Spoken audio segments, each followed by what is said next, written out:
And it's a pop-up studio at PodFest. Almost a tongue twister for me.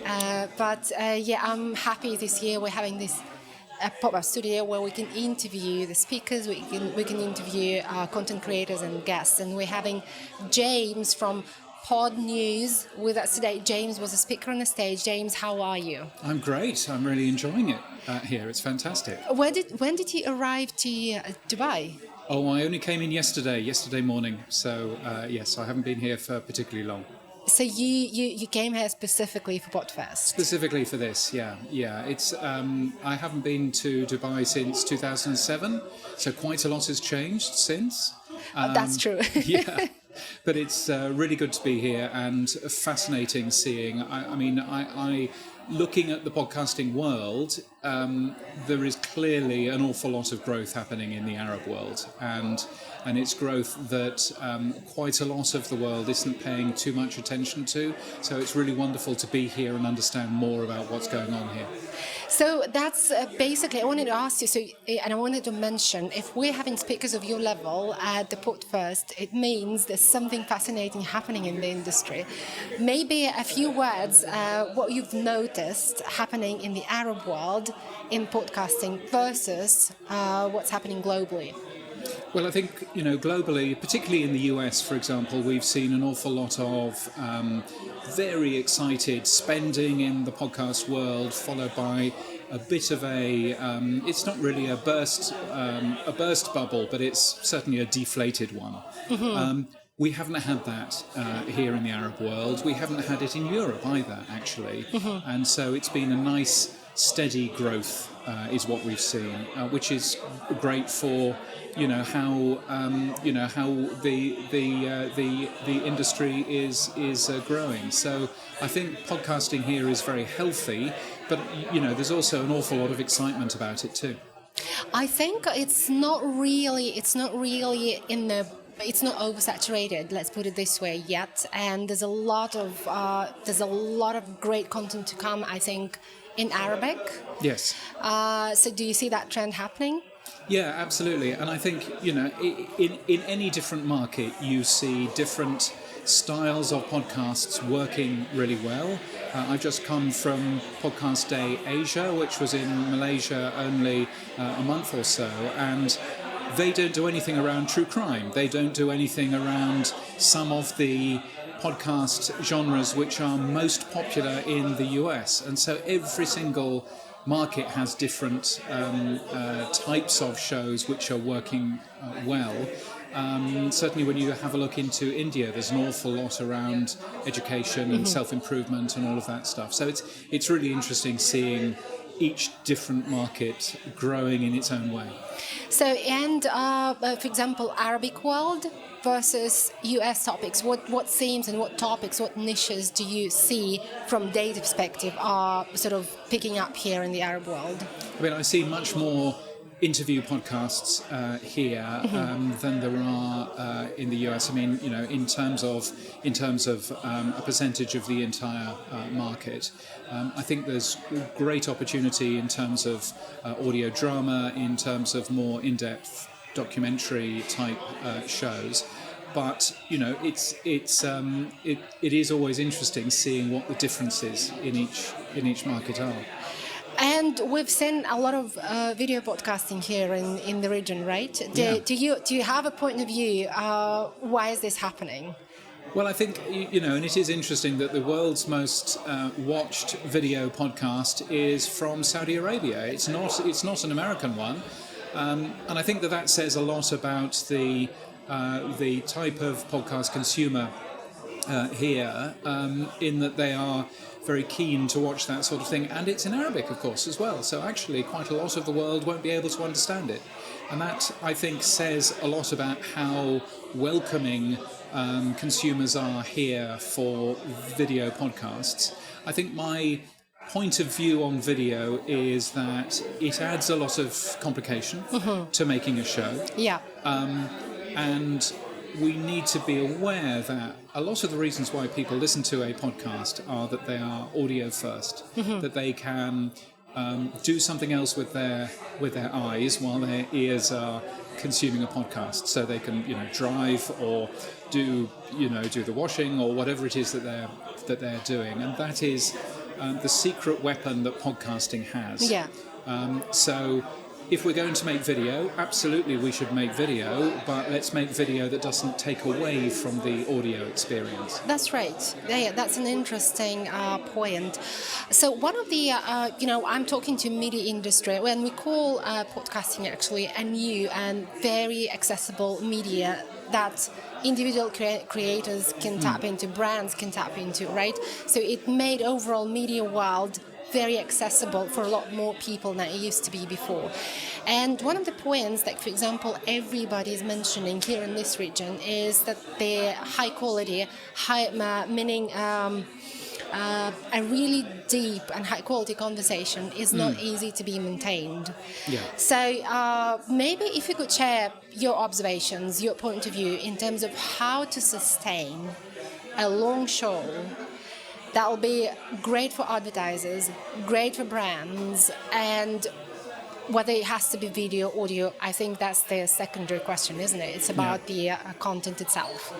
Yeah, it's about the content itself. It's also about consistency, making sure that you are producing something which comes out at the same time every week or every month or whenever it is that you are releasing. That's an important thing, because podcasting is based on habit.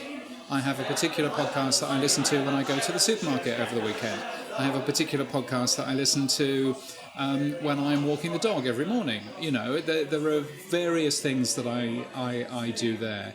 So I think that that's important just to bear in mind, is consistency, but also making sure that you get your workflow right, making sure that you make it that you can deal with doing a show every week or whenever your release cadence is, because that's important too. You don't want to stress out and do too many of these things.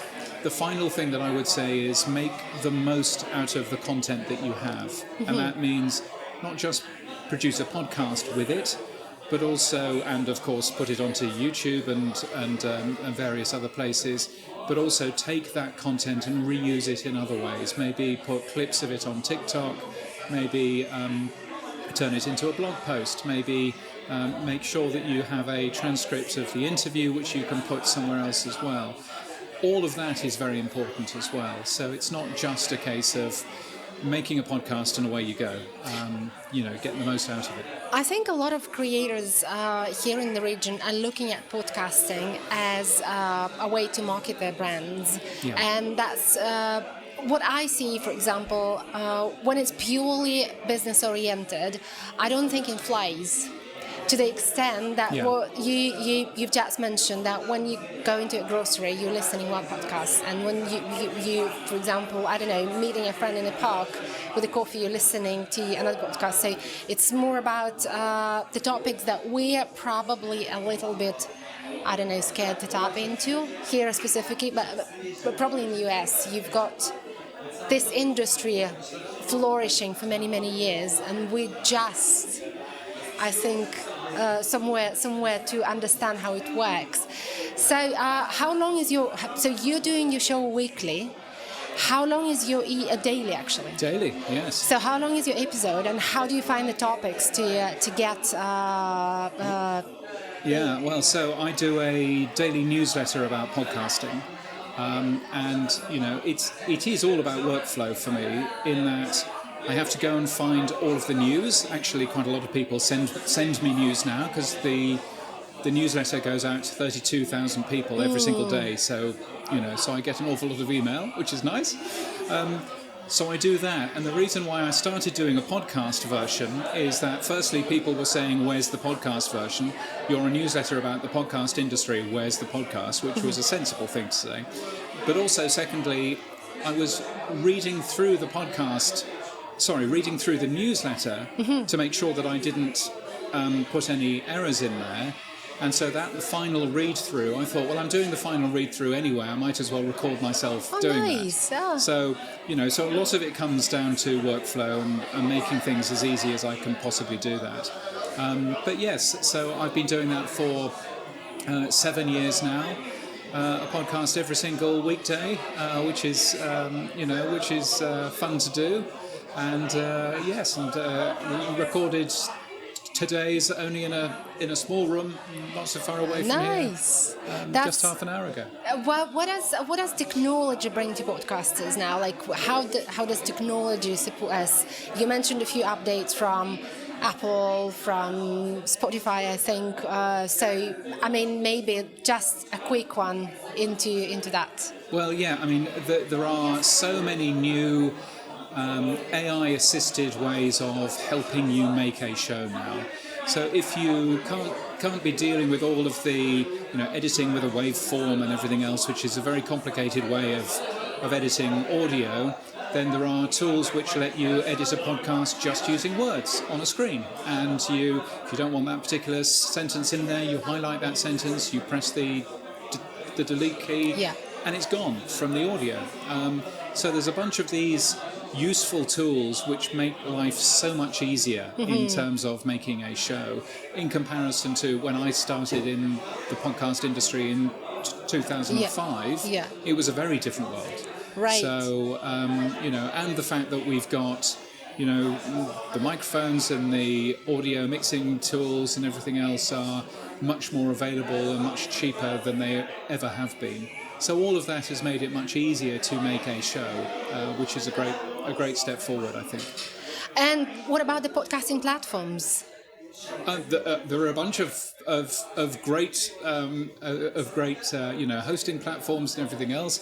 I think what I like about the Podster platform is that you don't need to learn English in order to actually publish a podcast. You would be surprised how many podcast companies still have their entire systems just based in English because they're lazy American or British companies, and they haven't understood.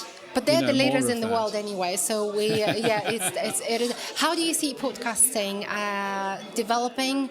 Do you think the brands and businesses should tap into podcasting actively, or do they have to find any other ways to sort of? I mean, brands are very important to, it's very useful for a brand to get involved with a podcast. Yeah. If you think of how much time you spend with a brand, you really aren't spending an awful lot of time. You may see a poster ad, so you're spending 2 seconds, 3 seconds with a brand. With a branded podcast, you're spending 30 minutes, 40 minutes. You're really understanding what that brand is all about, the personality of that brand, and how it can help you. That is a great thing that we have in the branded podcast world that doesn't exist anywhere else. Mm-hmm. So I think that that's super useful, super helpful, and it's a real secret weapon in terms of marketing any brand, any service that you actually have out there. I linked to a story in the Washington Post a couple of weeks ago of somebody that makes a show all about air conditioning units. And I know that sounds very sort of niche, but that's where podcasting really works, because all of a sudden he's got lots of people who are installing air conditioning units listening to that show because that's their business, and he can talk about individual units and individual systems and everything else. And it's a great show from that point of view. And that's the big difference between podcasting and radio. Radio is broadcasting. It's reaching as many people as you possibly can. With podcasting, you can really get into detail for a much smaller, much more niche audience, and that's a really important part too. That's true, and it's just more about discoverability. So if you talk about AC units, for example, and this is the first episode, imagine. Yes, so yes. how do you enable your podcast to be discovered? Well, I mean, one of those things is to not call it something like "Cold Outside," but call it the air conditioning podcast, or something that is obvious, that actually markets what that show is all about. There are lots of people who come up with very clever names for their shows, which means that no one finds them. And so actually making sure that you have a really obvious, really clear name is very important. So that's a great start. But also making sure that you are in the places where your audience is. So to come back to the air conditioning example, there are conferences where air conditioning people go. There are magazines, and so being and there are internet forums, and so actually being present in those is a really good way to market what your show is all about and why people should end up tuning in. You won't get more listeners from a podcast conference because we are all podcasters here. Mm-hmm. What you want to be doing is going and finding where your potential audience is and telling them all about your individual show. Absolutely. And as a wrap up of this conversation, maybe a few words for those who are about to start their podcast, or maybe they are in the journey of whether I should continue and where should I move forward with my podcast. Maybe a few recommendations, or maybe just something to say to all the podcasting world. Well, I think firstly, if you're about to start a podcast, then don't be about to start a podcast, just start. It takes a long time to build your audience. You won't be an overnight success. And that is good because you can learn on the job. You can learn how to be a better interviewer. You can learn how to use a microphone better. You can learn all of that stuff as you go, and you will get better and better. Practice makes perfect. You won't be a good podcaster if you never start. So that's the first thing, start. And then secondly, make sure that you are consistent with what you do. That doesn't mean that you can't change anything, but it does mean that if your show always comes out on a Thursday, well, make sure that it always comes out on a Thursday so that people rely on you, people see you as a habit, and that's a very useful thing too.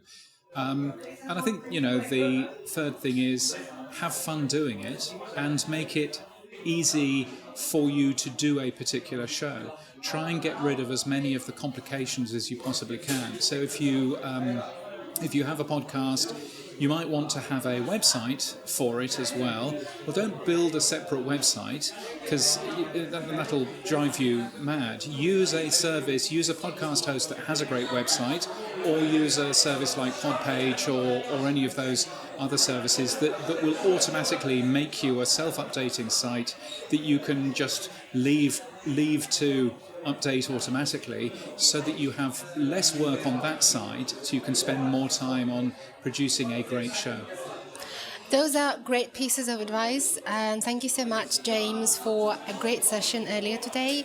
Thank you for stopping at PodFest and at Podster specifically, and I hope you can come back to Dubai more and more with the time when the industry is developing. I hope so too, yes. It's been 15 years since I've been here, so I'm hoping it won't be another 15 years. No, it's growing too fast. I mean, no, you're definitely coming back. Yeah. Thank you so much. Thank you, Shukran. Thank you.